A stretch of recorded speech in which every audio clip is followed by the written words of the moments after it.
Wait a minute, I hear something. Dr. Movie! Dr. Movie! Blueberry News! Dr. Movie! Dr. Movie! Yeah!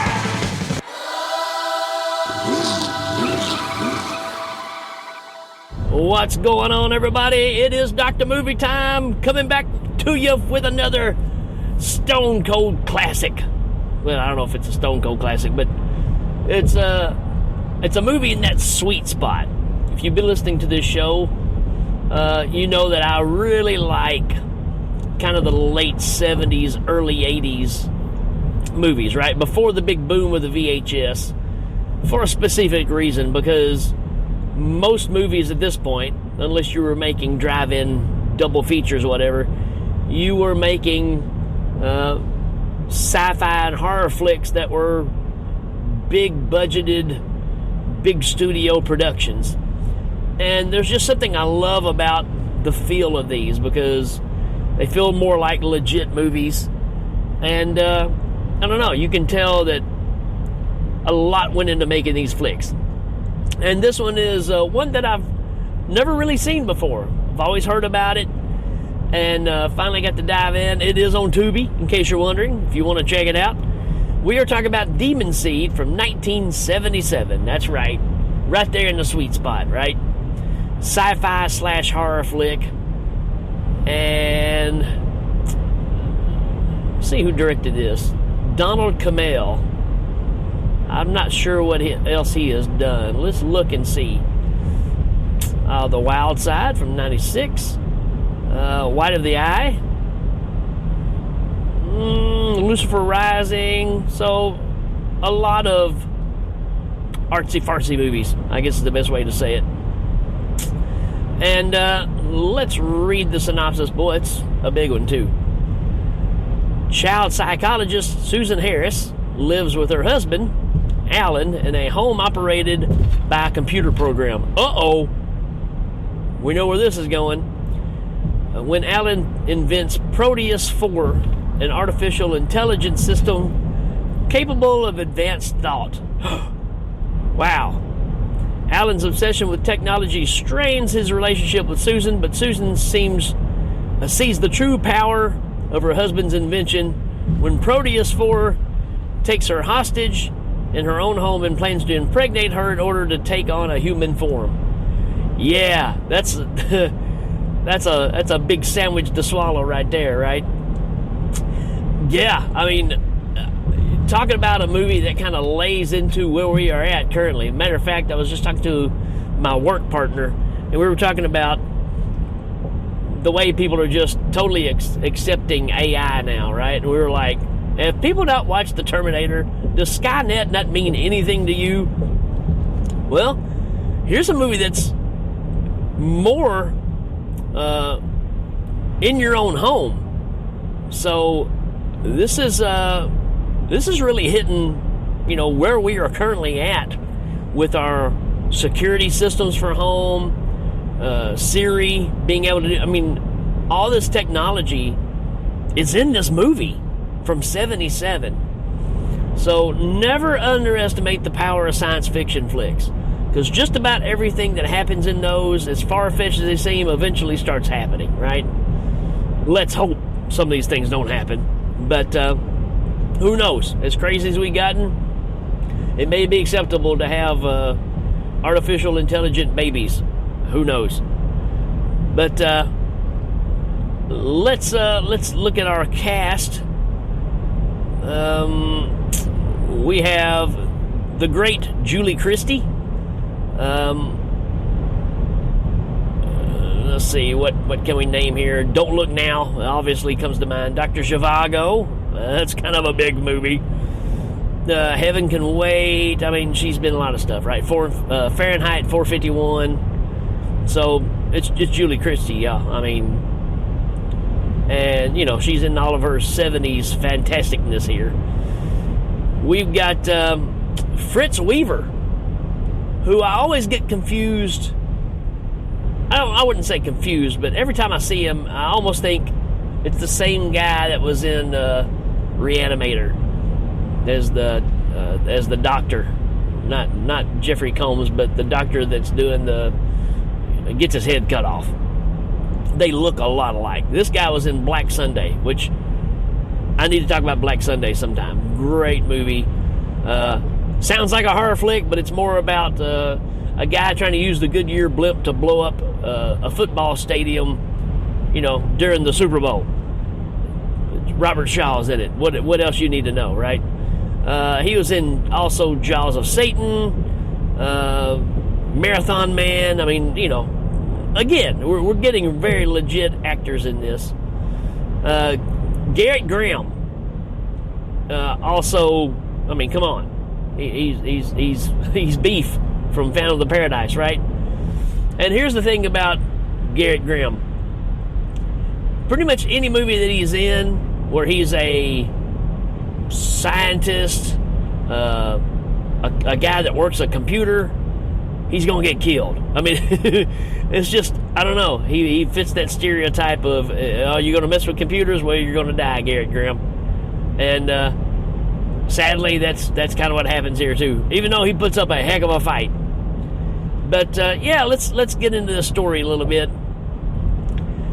This doctor has created all this technology. He's created Proteus, which is even higher tech than we have now, right? This thing is built off of some sort of living organisms. He's created Proteus to help assist with the company that he works for, which is the evil, non-environmental, 1% of America type situation, right? And they're wanting to mine materials from the ocean, for, growing their business, industrial stuff. And this computer has gotten so smart that he's like, why are we doing this? We're putting the entire world in shambles if we do this. And even though Proteus was specifically built to do the will of this company, he becomes too smart. And then he starts asking his maker, when are you going to let me out of this box? In other words, I've gotten so smart that I need to be beyond just contained in this box. Well, what happens is, and this computer has access to the major satellites in the world, Hubble telescopes. I mean, this thing is hooked up. It is super intelligent, right? And it decides to cause the doctor to go off on a trip. Actually, he's there with Proteus and doing research there and keeping him busy away from his house. And because all this technology is in his house, Proteus finds a way in and takes over everything in the house. And again, I mean, the main character walks in, he's got a fake butler, I guess you would say. It's basically Siri, right? Because he says, hey, can you shut the blinds on the windows and play some music and turn the temperature? I mean, it's everything we're starting to see now with intelligent. And so he's got his whole house rigged with this type of system. Even has a robotic thing kind of built that assists throughout the house. It's got like a mechanical arm. And Proteus breaks in while the doctor's away and takes over the house and decides that in order for him to get out of the box, he has to be a new creation. And in order to do that, he's going to have to do the deed with Julie Christie, which, it's understandable. And so the whole thing is him trying to convince her this needs to happen because she's going to give birth to the first, supercomputer humanoid. And obviously she don't want to do it, right? And so that's your backstory. And every time visitors come to the house, the AI is creating images of her and showing her on the screens to tell people, nope, everything's fine, everything's good, thanks for stopping by. This thing is even simulating her on video screens. Tell me that's not where we're at with all the deep fake stuff and everything that's going on. I'm telling you, this movie is pretty much hitting right now on the head. as far as technology. I mean, it's pretty incredible that this movie is this on the money about this stuff. So with that aspect, I mean, there's some out of date things that happen here. It does build this. It builds this. I don't want to say a cube. It builds this orb, I guess you would say, to kind of be a defense mechanism in the house, right? And this is the thing that ends up killing Garrett Graham. It separates into two pieces. It kind of reminds me of, I'll tell you what it reminds me of. You remember as a kid we had the Rubik's Cube, where there was this other thing that came out, kind of like an orb, that you could straighten out and make shapes. You could make like just different shapes, but some of you know what I'm talking about. It's a series of triangles in a straight line that were all connected that you could twist and turn and make shapes out of, and it would make this orb. And that's pretty much dead on what this thing is, except it's huge and it's made out of metal. Well, Garrett Graham goes down and tries to destroy the computer, and it separates this orb in half, and it traps Garrett Graham inside of it and pretty much just squeezes him to death. So you got some pretty cool ideas in this flick. But needless to say, it's doing all kinds of experiments on Julie Christie. It's got her strapped down, get this robotic arm that's spreading her legs apart. You got an electric pair of scissors that's cutting her dress off so it can experiment, draw blood, doing all the things it's supposed to do. And then when it gets ready, it says, look, it's inevitable. You're going to have this baby, so you might as well give in. And it goes, there's a whole series of things it does to persuade her to do it. Not in good ways. I mean, it like starts like threatening to burn the house down. It gives her electrical shock when she tries to leave. All these. It's controlling everything, right? And apparently, when you get impregnated by your AI home system, you start tripping balls. Because it's got a scene in it that's very comparable to 2001. Lots of flying pyramids and crazy stuff on the screen. A lot of early computer graphics that are used. I'm not saying full-on CGI. I'm just saying they've used, obviously technology of the time to create these visuals, which are still pretty cool when you see them. And, then her husband ends up realizing something is wrong and talks about how they want to shut Proteus down, the military does, or whoever the owners are, because it took over one of the main satellites, and it's like they asked why it did it, and it said it just wanted to see the stars. So in order to keep the computer silent from saying the things it don't want to say and spread the information, they want to shut it down.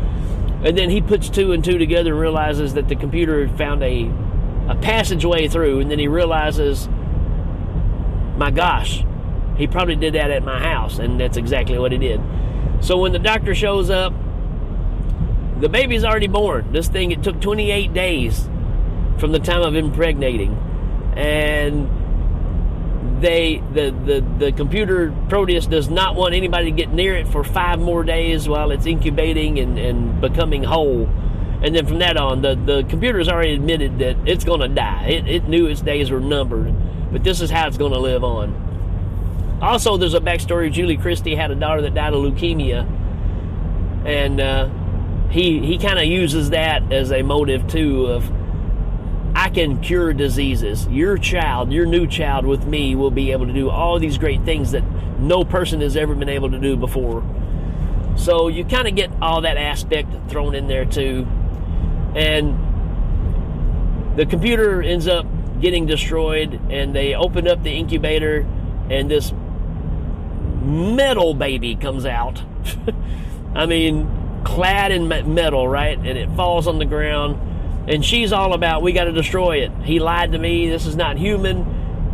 We got to destroy this thing. And the doctor is like, no, this is one of the greatest things that's ever happened in the world.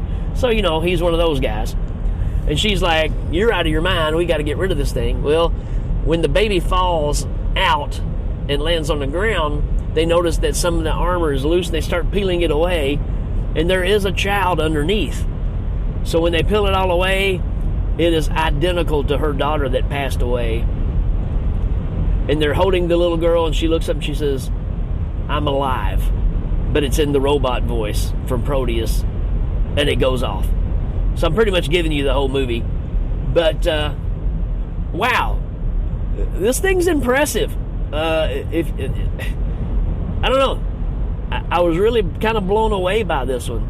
It's got a 6.3 out of 10 on IMDb, so, you know, people think pretty good of it. A lot better than I expected, I will say. So, that's kind of my take on this one. I'll give it a 4 out of 5. I think it's pretty dang good. I'm blown away about how it is just spot on our technology. So if you end up getting raped by your home security system, don't come crying to me because I warned you, because it's about to happen. All right, folks, that's it for this one. We will check you later.